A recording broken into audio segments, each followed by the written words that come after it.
5-minute finance videos. These are introductory videos, not going really that in depth. If you want depth, go look it up online. Otherwise, let's just get a decent idea of the financial concepts that you need to know to be successful in life.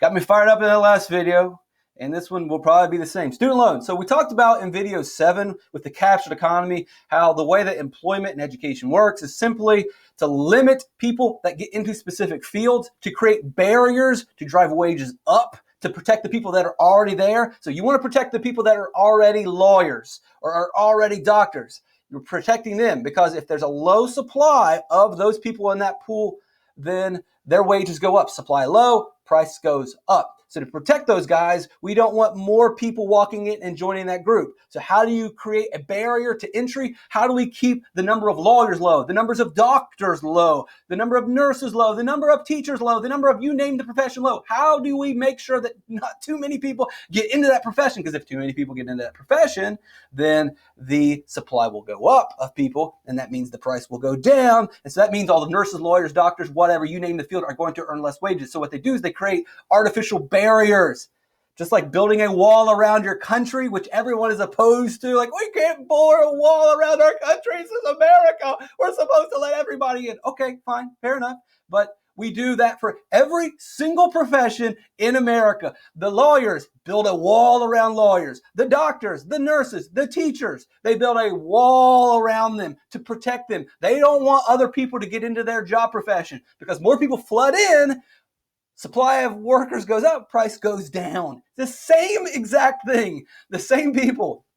It's exactly the same. If you do not want barriers of entry into the physical country, then you do not want barriers of entry into professions. But nonetheless, here we have them, and that barrier of entry is called a college degree, a master's degree, a PhD. We create these degrees as barriers of entry into a field. You could be a great teacher right now. Why couldn't you? If you do the work and you study the content and you learn all the tricks, why shouldn't you? Well, we're not going to let you because you didn't go get a degree. So you can't do it. You can't get in until you pay your dues. And I know that sounds ridiculous, but that is exactly the way that it works. It's exactly the way that it works in all of these fields. So here it is. You want to get the job? Well, first you've got to go get this piece of paper. Okay, fair enough, fine, no big deal. Oh, wait, but there's a catch. To get that piece of paper, you have to spend 4 years of your life and thousands, and tens, if not hundreds of thousands of dollars, $50,000, $60,000, $70,000, $100,000, and 4 years of your life. You have to give that up. Then, and also do the work, then guess what? Then you can come join us. Then you can come to our party. Then you can join our field. This is a barrier. This is a wall. This is just like building a wall around the country to limit workers from getting into the country. This is a wall around the doctors. And doctors have a huge wall. If you want to be a doctor in this country, you got to get a bachelor's degree. You've got to be an intern. You've got to get a medical degree. You've got to do a residency. There are so many hurdles. The wall is enormous to become a doctor. That's why we have very few doctors. That's why that's why medical expenses are so high. Hey, why is it so high to go see a doctor? Because we've created a giant wall and we've made the supply of doctors way too low, which has driven the price way up. And how does that work? Well, you have to get a degree. How do you get a degree? Well, the only way that you can spend $60,000, $70,000, $80,000, you don't have $80,000 on you. You don't have $100,000 on you to go to college. So you have to go get a loan. You go to the bank loans you a bunch of money with interest, and then you give that money to the college gives you the degree, and then finally, after taking all this debt, you can go work. And then guess what? You get your job, and as soon as you're working, you then have to spend your money right back to the bank for the rest of your life.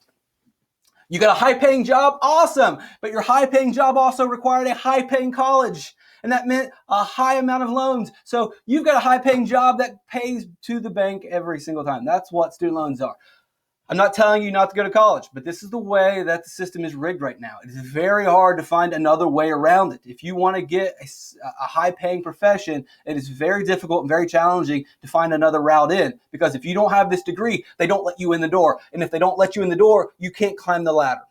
The only way to get in that front door, the only way to get that job in many opportunities, in many professions in America is to have the degree. And the only way to get the degree is to pay for the degree. And the only way to pay for the degree is to take out the student loan debt. Unless you're rich. And if you're rich, then my advice, don't work at all anyway. Just stay home and play video games. There's a finance lesson for you.